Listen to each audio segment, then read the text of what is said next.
Right before we jump into this video, if you'd like me to send you this free guide to capturing motion in low light situations, just look for this orange box over on the website, put your name, email address in it, hit send it, and I'll send you that guide for free.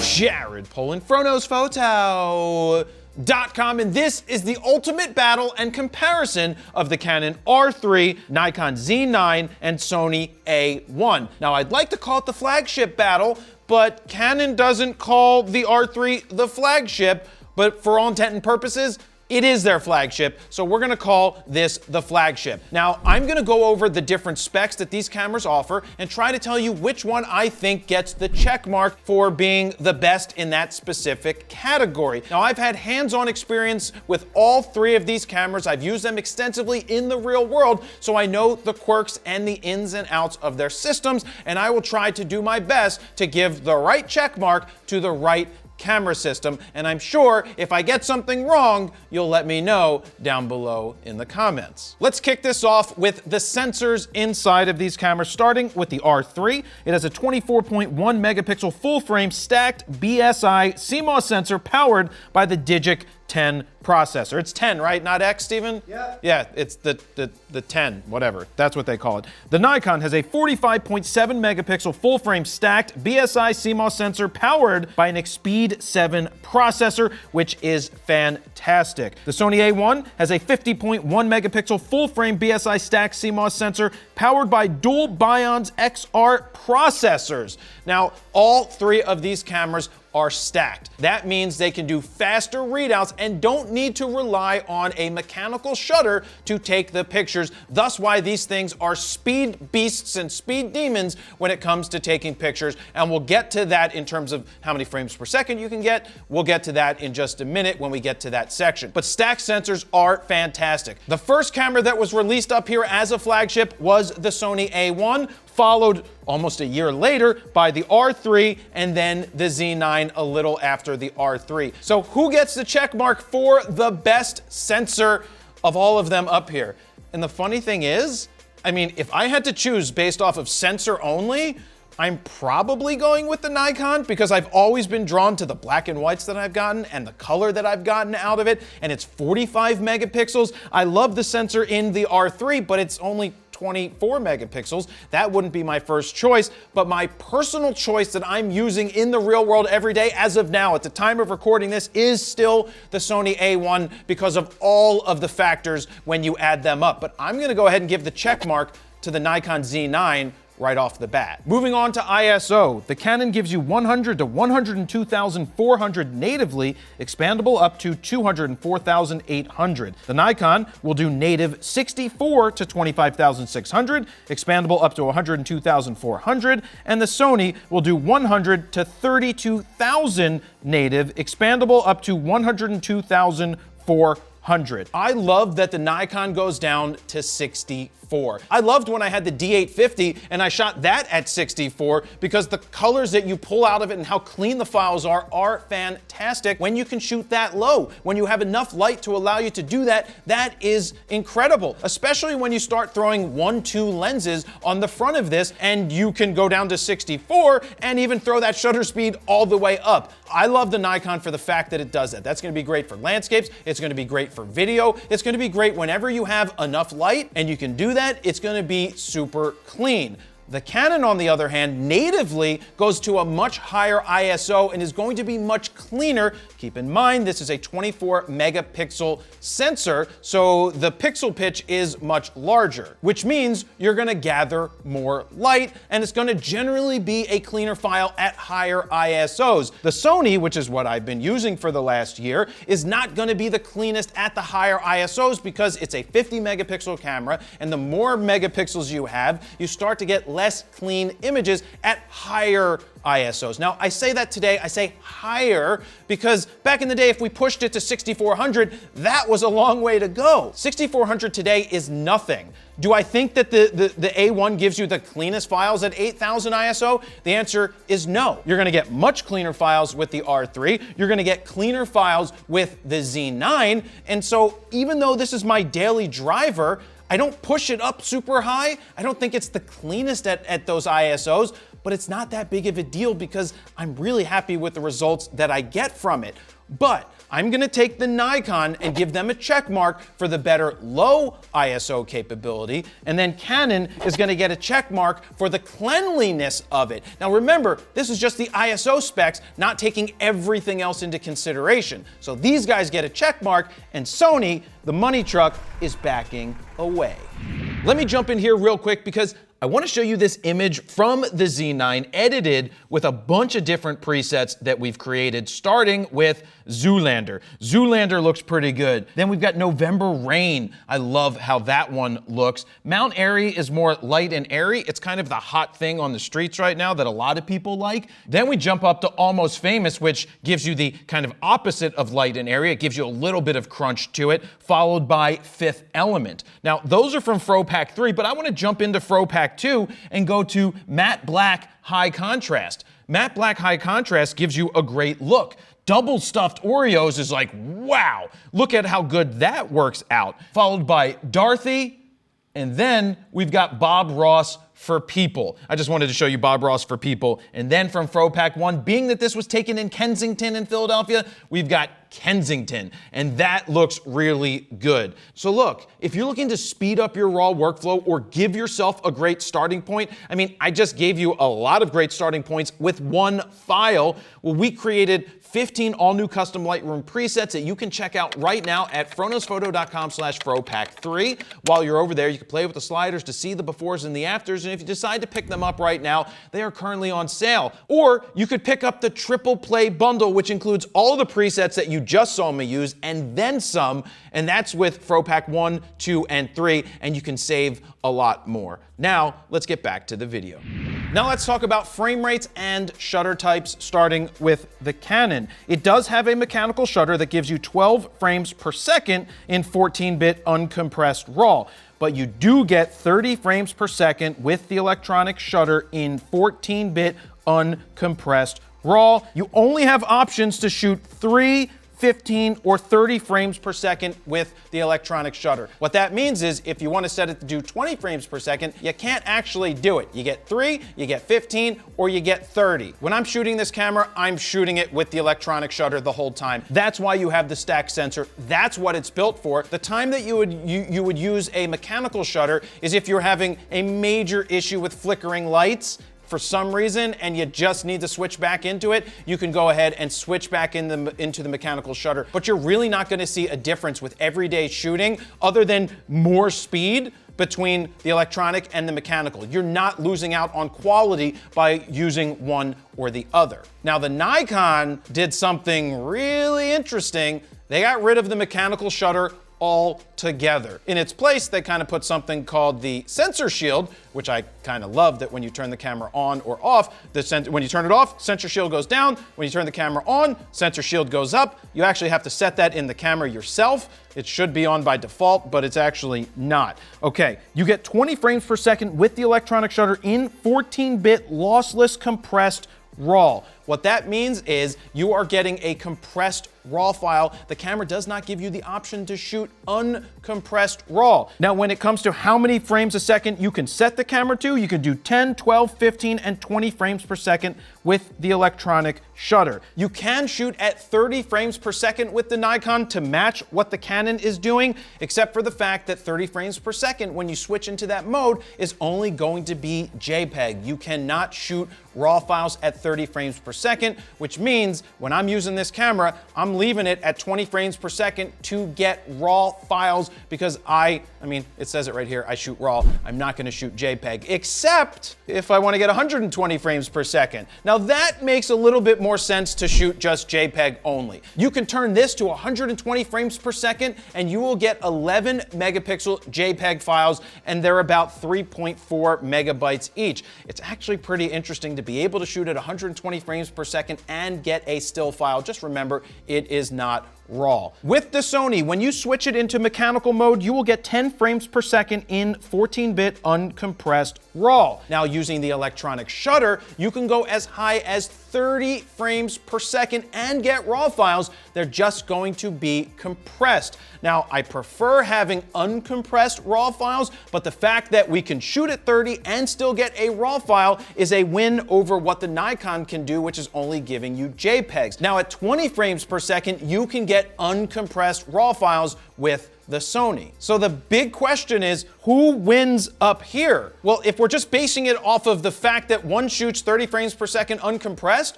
we're gonna go with the Canon. But again, that's not taking into account the 24 megapixels, the 45 megapixels, the 50 megapixels. If I'm choosing, which I've already chosen, I'm still going with the A1 because I can do 30 frames per second compressed RAW if I need to at 50 megapixels. I generally leave this in the 20 frames per second mode so that I can get 20 frames per second uncompressed RAW at 50 megapixels. So if I'm taking everything into consideration, I'm still going with what the Sony offers. The Nikon's fast, the Nikon's really good, and 20 frames per second at 45 megapixels. If I had to choose, do I want 24 or do I want 45 and shoot 20 frames per second? I'm gonna shoot the one that gives me more megapixels and matches the speed because I just like having that quality. Moving on to the mounts, we have an RF mount, a Z mount, and an E mount. The oldest one here is the E mount. That's why there's more lenses available and third-party lenses to boot. You can get all the different E-mount lenses that Sony has ever made for this, as well as lenses from Tamron and lenses from Sigma. You've got something like the Tamron 35 to 150, which is a unique lens for here. So the options for Sony are pretty endless right now because they've been out longer and they have third-party support. Now, the Canon does not have third-party lens support yet in terms of native RF glass. The RF glass that Canon has produced is absolutely mind-blowing. We're using the 28 to 70 f2 right now on the main camera. It's a 28 to 70 f2. That lens is absolutely insane. Now, where the Canon shines is if you are an EF shooter, you've had Canon EF lenses, those lenses adapt very well with the adapter for these cameras. In fact, the Canon is the best, in my opinion, when it comes to adapting lenses between the Nikon and the Canon. There's really not much to adapt here unless you had old DSLR lenses for the Sony, which most people never really had. So the Canon EF glass on RF bodies is like seamless and fantastic. Even if you have Tamron and Sigma lenses, it still works extremely well. The Nikon, on the other hand, you have a ton of old F-mount lenses throughout the years, actually going back to like the 50s, that you could attach it, but you wouldn't have autofocus with those and you'd lose some things. But there's like 90 F-mount lenses that you can mount to this and use the adapter with. I've just found that it's much slower focusing with the adapted lenses. It doesn't mean that it's not gonna work. You're still gonna get very good results, but it's just slower than putting the EF lenses on the RF adapter. The lens options that you have currently for Z-mount are okay. Nikon's added to the lineup very well. You've got your 14 to 24 2.8, 24 to 70 2.8, you've got your 70 to 200 2.8, a 50 1.2, a bunch of 1.8 lenses, and now a 400 2.8. You have a lot of choices. But if you're trying to decide which system might be the right one for you, if you're a Canon shooter and you have a lot of EF glass, I mean, it's seamless when you attach it to here. Nikon, I dumped all of my F-mount glass in preparation of going mirrorless with the Nikon side, and I've picked up Z glass that I own that I can use on this, and I have a ton of Sony glass. I have a bunch of Sigma 1.2 lenses, I've got a bunch of Sony lenses, and I have some Tamron lenses that I now have on this system. So my favorite of all of them, the one that I think is going to end up being the top dog at some point, I really think that Canon's gonna win with the RF glass if they keep bringing out unique glass. But currently today, the best choice is the one that has third-party lens support. The ones that can take Tamron and Sigma and that's the E mount. So that's what I have to say about lens mounts. I know it's quite a lot and it's a mouthful, but those are all the options that you have. Moving on to one of the most important specs with photography these days, autofocus and autofocusing points. The R3 has 1,053 phase detect AF points that go edge to edge with 100% coverage. Now keep in mind you get 60 AF calculations per second. Now this is dual pixel AF2, which is absolutely fantastic. You get IAF, lock-on tracking, animal AF, vehicle AF. You can customize the size of the focus area, which none of the other cameras do. You can do touch and drag AF. You've got a focus guide in manual focus, and you have a smart controller for moving focusing points around. That's a lot of stuff to say.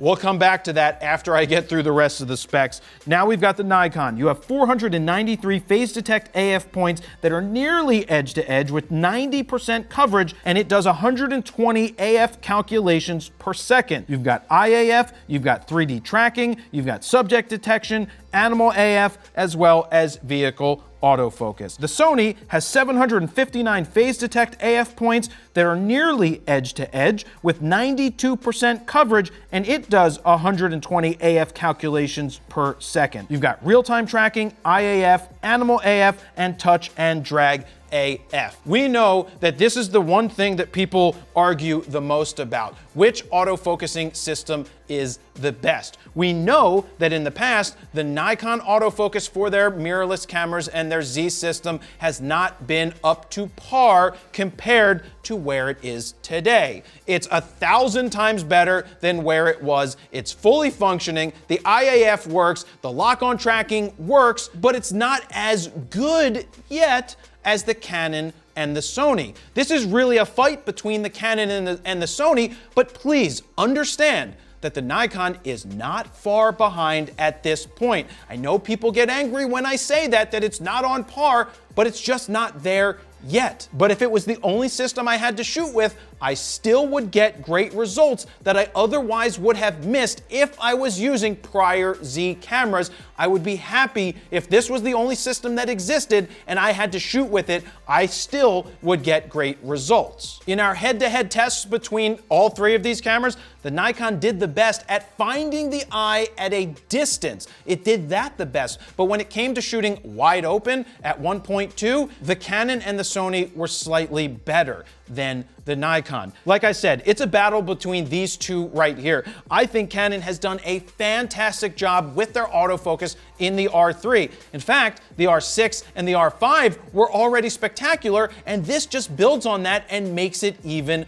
better. The Sony A1 is fantastic with lock-on tracking and all of the autofocusing modes. It does a great job. I honestly think that the R3 and the A1 are so close to each other at this point. In some places, the Canon's going to be better. In other places, the Sony's going to be better. But across the board, you are going to get results that you otherwise would never have gotten with a DSLR or when you were shooting film. They're all getting a check mark for having fantastic autofocus. Let me jump in here real quick and let you know that this video is brought to you by Squarespace. If you're looking to build your very own online portfolio, use what I use and have been using for over 10 years and get yourself a Squarespace because it's easy, affordable, you don't need to know coding, and I guarantee you within 30 minutes, you're gonna have a bunch of galleries up and in the real world and published. So head on over to squarespace.com/FroKnowsPhoto to get your 14-day free trial. If you decide that it's for you, use the code FroKnowsPhoto at checkout to get 10% off your first order.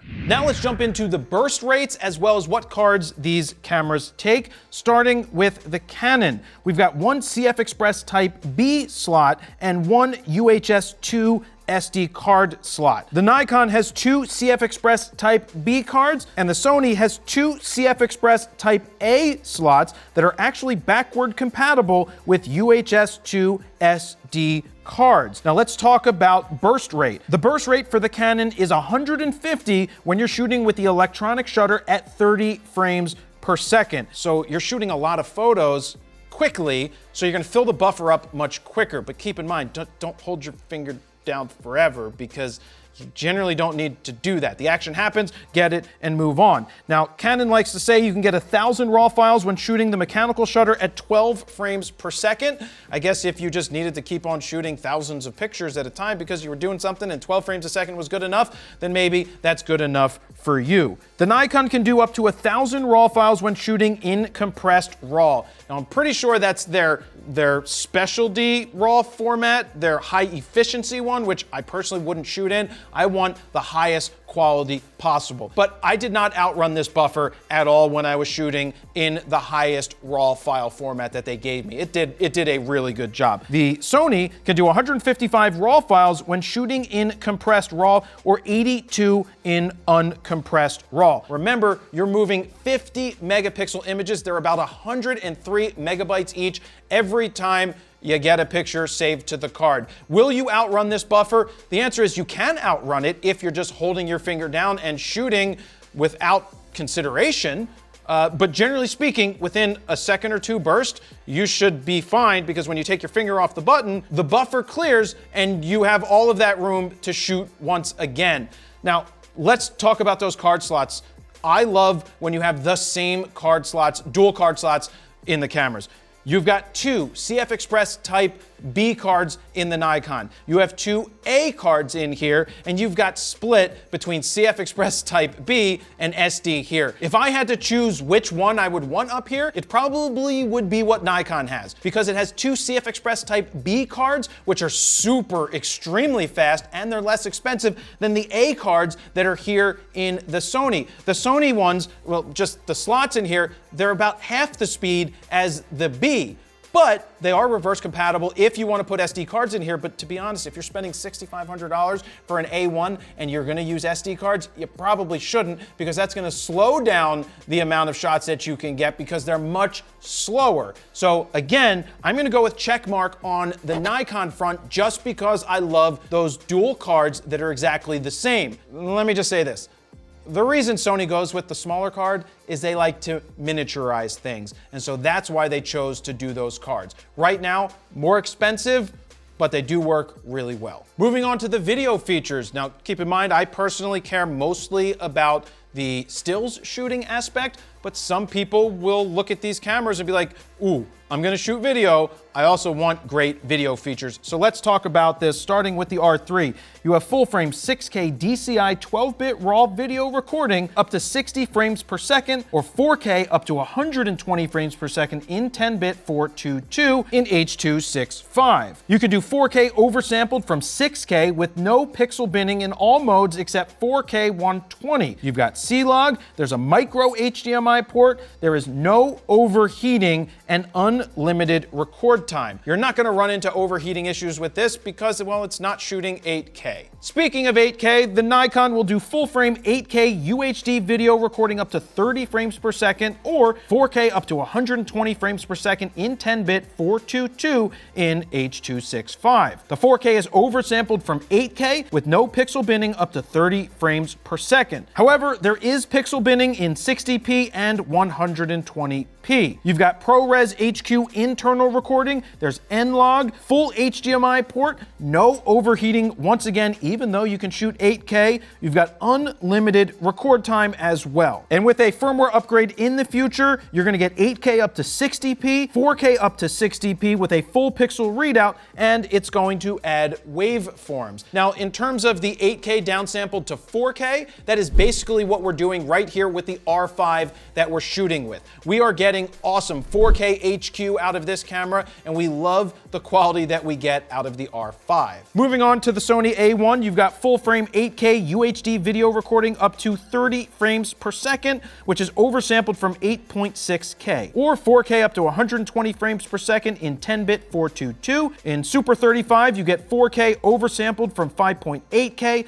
with no pixel binning up to 60 frames per second. However, there is pixel binning when you're in full frame 4K. There is a full HDMI port. You get 16-bit RAW video externally. There is no internal RAW option. There is no overheating, and there is no time limit. So you're getting that unlimited record time across the board without overheating in any of these cameras, probably because of the size of these cameras. Now, as you can see, they all are going to do a very nice job when it comes to video. They're basically flagships. They have a lot of options. And when it comes to deciding which one, based on the specs, has the best results or the best features, we're probably going to say, and I talked with Steven about this, who's in charge of all of our video, we're leaning towards the Z9 based on the specs and the future firmware upgrade. It's fully loaded with what you can get out of it when it comes to video. Let me jump in here real quick and say, could you hit that thumbs up button down below? And if you're not subscribed, please subscribe so you don't miss another video.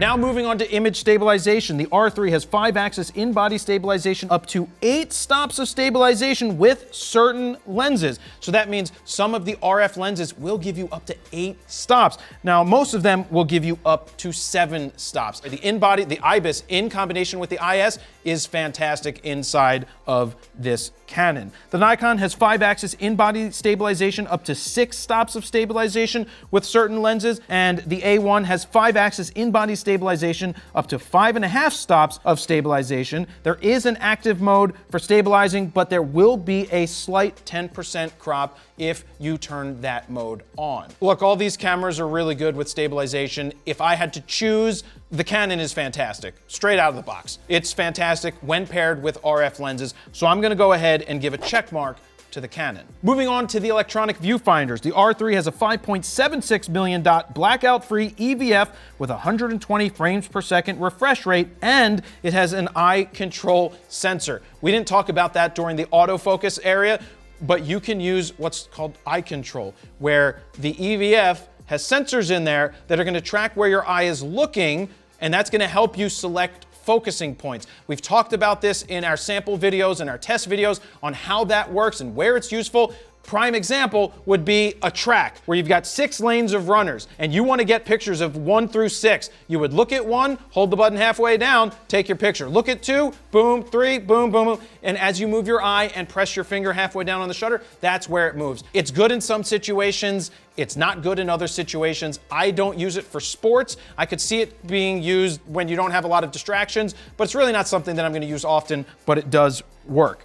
The Nikon has a 3.6 million dot blackout-free EVF with 120 frames per second refresh rate, and the Sony has a 9.44 million dot blackout-free EVF with a 240 frames per second refresh rate. There's a new pan shot mode, which will show you in the EVF if you're shooting a super slow shutter speed. It will actually give you the exact representation of what you're seeing. It's a pretty cool mode. So on paper, you would think that the 9.44 million dot would be the best just because it has more resolution, but when you go up to 240 frames per second in the refresh rate, you start to bring down the quality of the display. So yes, it has more dots than the others, but across the board, they are all really good. And in terms of blackout free, I know people are like, well, the Nikon is perfectly blackout free. You don't notice a difference when you're using any of these cameras. I've used all 3 of them. They are all fantastic when it comes to the viewfinders. You get what you see. It's right in front of your face. You see it. You're getting the results. So it's very hard to tell you that one is better than the other because they are all very bright. They are very crisp, very clear, and it's hard to give one a check mark. Now this is an interesting category. It's max shutter speed. Back in the day, max shutter speed was 1/8,000th of a second for the pro cameras, sometimes 1/4,000th. The Canon will give you up to a 1/64,000th of a second shutter with the electronic shutter. So that means if you're shooting with one of their 1.2 lenses at 100 ISO and it's super bright out and you have to go over 1/8,000th of a second, you can do that. You can go all the way up to 1/64,000th. That is extremely fast. They also have a variable shutter option, which allows you to shoot at tweener spots, like 1/853rd of a second, 0.3, if you're shooting in a concert situation or a lighting situation where there's a lot of flickering. There's also a mode where it will select the exact shutter speed. If you point it at the thing that's flickering,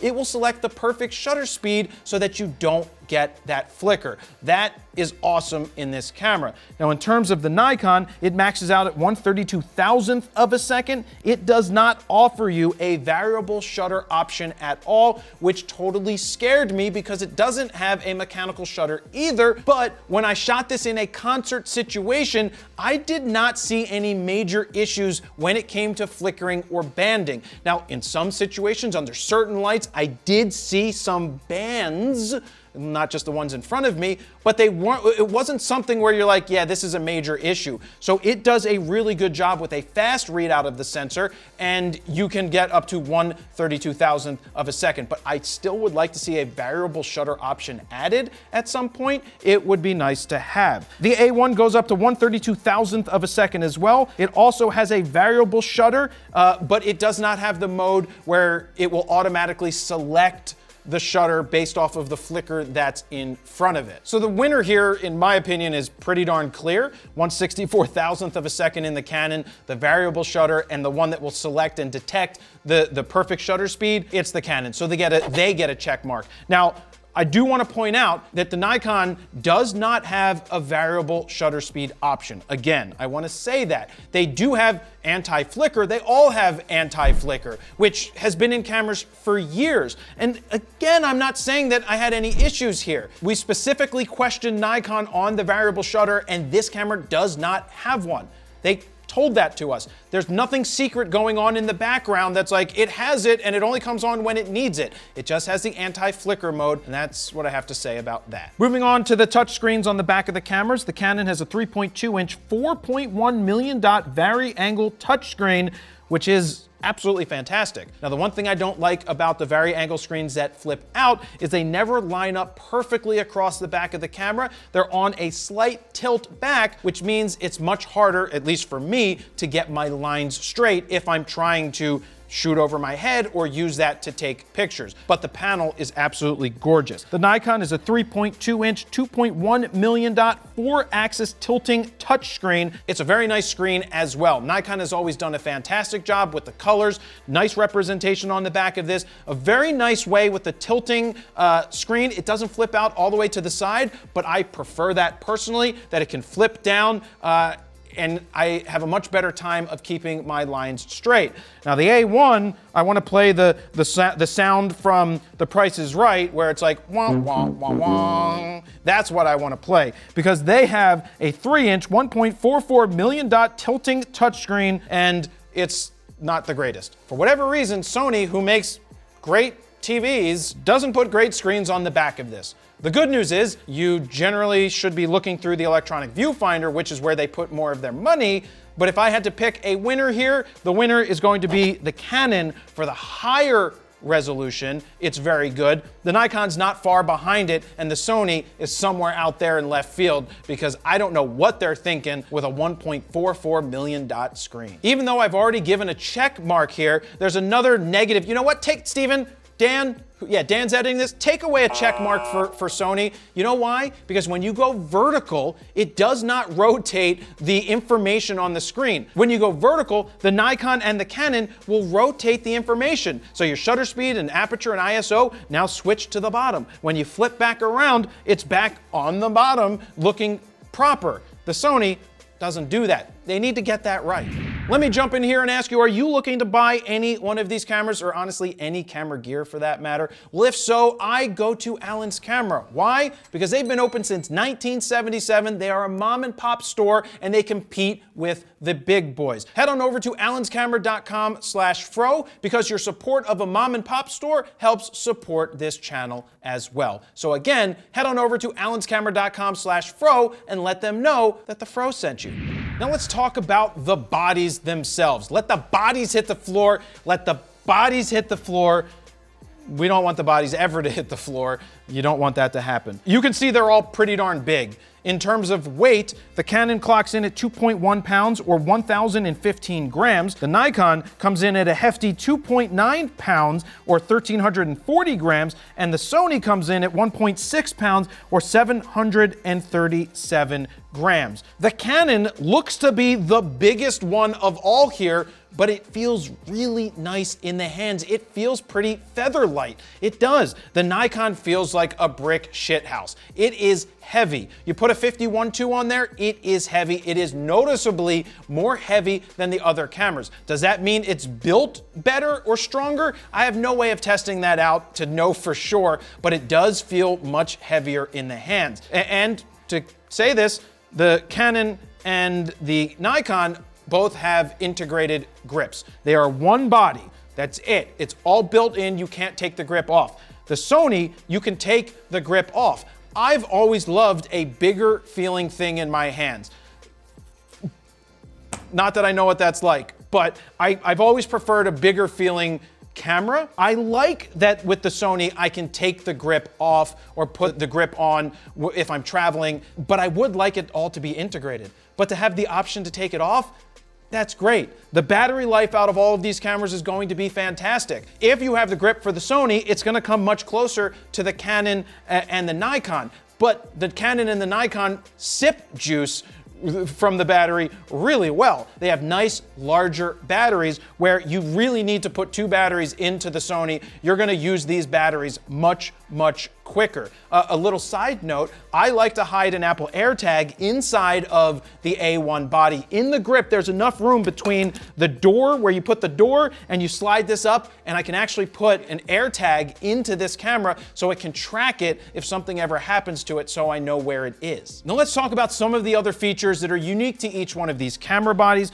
You have a digital hot shoe in the R3. You do have the built-in vertical grip. You've got a ton of custom function buttons in the front. You have a smart controller, which I love for moving focusing points. You've got a photo and video quick toggle, and you have back illuminated buttons, which I'll just tell you that the Sony doesn't have either. The Sony needs back illuminated buttons for those dark situations. Moving on to the Z9, you've got your built-in vertical grip. You've got a lot of custom function buttons in the front. You have sensor shield, which I absolutely love. It's also the fastest turning on camera and the quickest turning off camera. It's instant. It gets an instant check mark that should have already been here 5 seconds ago because it's that fast. You turn this camera on, oh, it's on. Turn it off, oh, it's off. You turn this on, oh, there it goes. You turn it off, oh, there it goes. Jesus, that was a while. So yeah, that takes a long time to turn off. The sensor shield is awesome. It's protecting your sensor when the camera is off. When you change the lens, you have less of a chance to get dust on the sensor, which we tend to get dust on all of our sensors because they are generally exposed. You have the video quick toggle on the Nikon, you have a Kensington lock, and you have back illuminated buttons, which look the best out of all of these.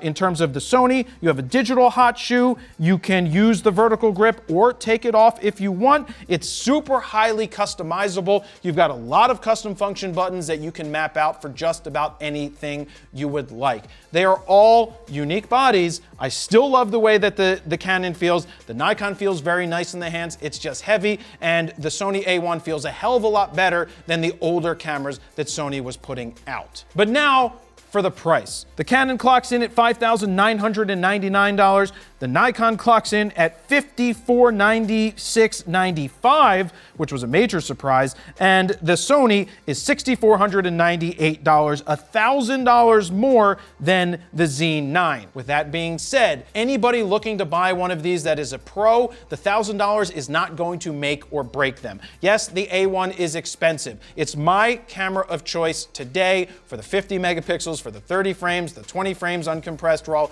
It's a beast of a camera. I absolutely love it. The Z9, it's priced well. It's priced to say, buy me. If you are still a Nikon shooter, and I've said this since using the Z9 the first time, if you are a pro and you've lasted this long and you've stuck around, you buy a Z9 as soon as you can because you're gonna stick with the system and you're going to be blown away by a real mirrorless camera. Not the Z6 and the Z6 II and the Z7 and the Z7 II. Once you use this, you're gonna be like, I I understand what Jared's been saying for the last bunch of years. He was right. That's right. You use this, you're gonna love it.